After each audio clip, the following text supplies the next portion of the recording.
hispanohablante, además de ser un gran columnista y un gran periodista. Esto para mí, y por fin creo que la Comisión de Piedras de la Canaria aceptó declarar el próximo año el Día de la Letra Canaria dedicado a Alfonso García Ramón, que creo que es uno de nuestros mayores narradores. Dicho esto, voy a presentar a continuación a los tres autores que vamos a tener y que están aquí acompañándome. Y sí me gustaría destacar una cosa, que los tres libros que ven aquí, que después si quieren, para que se confirmen los autores, pueden adquirirlos en la mesa que tenemos ahí al fondo, que están editados por editoriales Peninsular. Y eso me parece, me llama mucho la atención y un poco marca también el curso que la literatura que se está escribiendo histórica en las islas, pero también otro tipo de literatura está llamando la atención ya no solo dentro del mercado, iba a decir regional, que tampoco, sí, pero sí insular, porque desgracia todavía las novelas que se escriben en Tenerife no llegan a Gran Canaria, que se escriben en Gran Canaria no llegan aquí.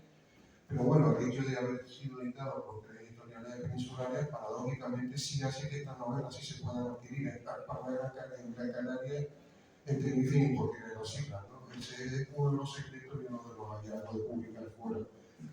Que no sé cómo va a ser entrar con vuestro auditorio, si quieren hablamos y lo ponen aquí, lo ponen aquí.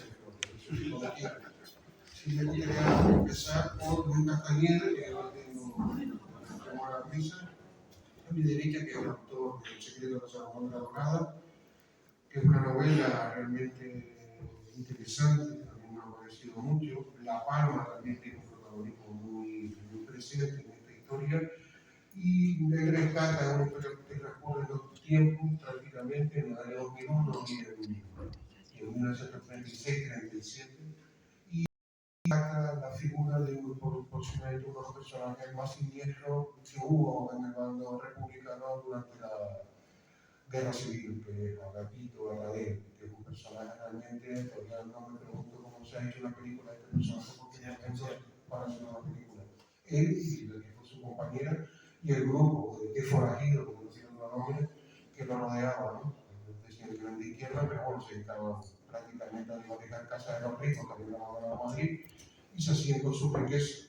Hay una cuestión interesante que él escapa, un grupo de los suyos, en un barco, y el barco hace escala en Santa Cruz de la Palma, y ahí desaparecen las maletas que estaban cargadas de tesoro, y dejo ahí puntos suspensivos por si después, que imagino que querrá Luis explicarnos un poco más. Esto después se enlaza con la historia que Luis cuenta en el año 2001, que es bastante también interesante. El segundo autor que tengo es Manuel Jiménez Delgado, con la novela Negra Sangre del Sáhara. A mí fue una novela que cuando la leí me llamó poderosamente la atención, primero porque está se ambienta en el año 61 en el Ayú, cuando el Sáhara era español y el Sáhara era una más de las provincias de este país. Y claro, yo tenía muy poca información del Ayú, tenía muy poca información de lo que fue el Sáhara español, aunque sí sabía, pero no. Y claro, gracias a la lectura del libro, que es una novela estrictamente negra y criminal, saca a relucir cosas sobre el pasado de este país y en concreto sobre esa provincia que fue el Sáhara español, que a mí de verdad me ha llamado poderosamente la atención. De hecho, la primera pregunta que cuando tuve la oportunidad de hablar con Manuel fue la de decirle, pero tú has estado allí en el Ayú, y él me contestó un rotundo no, que me contestó completamente, porque de verdad si leí la novela sí no me llevaron a sorpresa. Además está protagonizada por un personaje que después utilizaste ya en una primera novela que nació con 1957, que es también muy interesante. Y esta podríamos entender que es su segunda parte. Sí. Tiene también otra novela, y las cartas llegaron de llegar, y también una trilogía sobre una guerra, con apocalipsis, lo que sea, que está bastante. Yo he leído y las cartas llegaron de llegar, que está muy bien, y también sido con 1957, aunque me sigo quedando con la otra, con la Sangre del Sáhara, que también es un tema que dará para mucho, porque de verdad que la presencia española que hubo en ese territorio es interesante, y también me llamó la atención que hubiera tan poca literatura hasta la fecha escrita sobre este periodo, sobre todo en español. Hay otro libro que creo que es de Fuerteventura, Carlos, no recuerdo el apellido, pero si después me lo preguntan yo lo puedo recordar, Y es una novela que transcurre, ¿la leíste?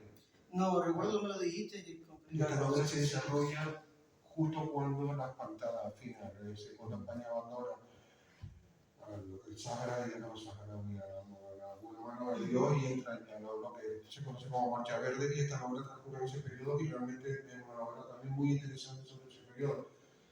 Pero he intentado pensar en otras más y no encuentro. En lo que fue el Sahara español, digo, antes hay bastante, pero siendo el Sahara igual que sobre Guinea, la línea colonialismo también son ese año, tampoco hay literatura, la palmera de la nieve hay una, ¿verdad? Pero no hay, no sé, por una pena. Y después la última novela, Reconciliado, de Miguel Ángel Ortega Machín, que es una novela que no transcurre del siglo XX, como un poco el objeto de esta mesa, pero sí toca un tema que para mí es bastante llamativo, que es la presencia de una pequeña comunidad judía que tiene, se establece desde la isla de Tenerife y también de La Palma. La novela de Miguel se titula Reconciliados, se desarrolla en la segunda mitad del siglo XVII y realmente es interesante. Transcurre también en el Nuevo Mundo, en América, y realmente es una novela bastante interesante. Se lee las tres muy bien, que eso es una cosa que hay que agradecer, porque hoy son novelas que relativamente, pero lo que es el formato de la novela histórica, son, diría yo, novelas raras porque no son de 400, 500, 600 páginas, igual la cosa queda entre Miguel y Beca Castañeda, Manuel es más de los clásicos, pero digo que porque son más voluminosas, ¿no? Pero que parece ser que es una especie de marca que debe tener el género, con la que yo no estoy de acuerdo, pero bueno, digamos que para hacer una novela de 400 páginas hay que saber escribir una novela de 400 páginas y no todo el mundo sabe hacer eso, ¿no? Así que, dicho esto, sí me gustaría comenzar que me comentaran un poco, que empiece el que quiera y si quieren incluso que ustedes establecen un debate, pero qué es lo que le lleva a ti a escribir el Misterio de la Salvadoria Dorada, a ti Manuel, de los Empleos de Sahara y a ti Miguel, Reconciliado. Bien, empiezo yo. Buenos días a todos, gracias por venir. Somos unos valientes. Somos. Es muy agradecer que estén aquí. El motivo principal por el que me llevó a escribir esta novela es el conocimiento de la historia real y de estos personajes reales que de cierto modo retrato en esta novela, que llega a mí porque aún está viva esta historia en La Palma.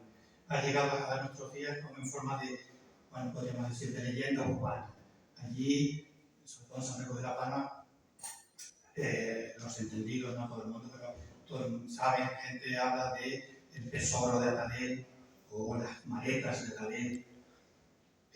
Y bueno, esta historia yo la había oído, pero no le había puesto demasiada atención hasta que llegó a mí cuando hicieron unos historiadores aficionados, amateurs que estaban investigando este tema, hicieron una exposición que me encargaron a mi empresa de organizar y demás, de este tema, y yo descubrí ahí una historia impresionante de este señor, de Agapito García Atadel, que efectivamente, como dice Eduardo, fue un pistolero, un malaje, como decimos, una persona mala, que aprovechó el momento del alzamiento militar. Él quedó en Madrid, en la zona republicana. Él era socialista, había sido comunista, luego se pasó al Partido Socialista. Era